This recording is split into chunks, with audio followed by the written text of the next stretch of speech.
feel the vibration. The vehicle begins to shudder. When the three main engines light, they are bending the solid rocket boosters about 3 feet.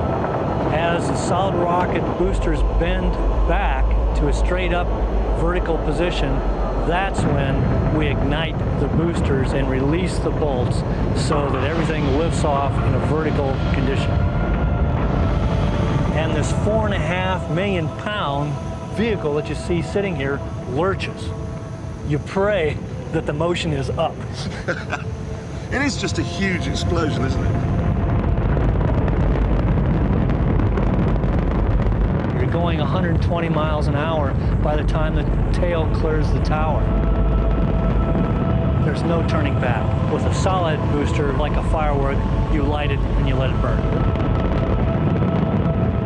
As we accelerate through supersonic, through the speed of sound, we're riding the thrust. The three main engines are pumping fuel fast enough to drain an Olympic-sized pool in less than a minute. We're consuming 12 tons per second during the first 2 minutes of launch.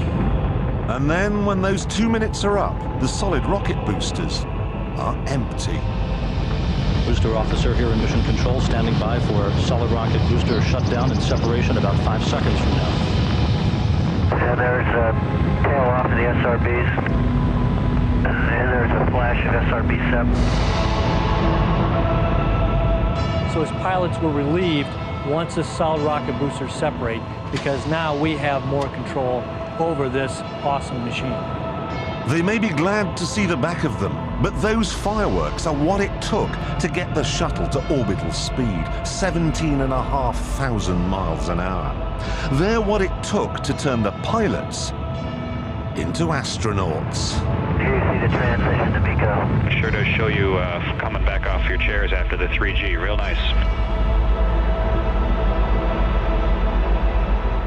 Funny, isn't it?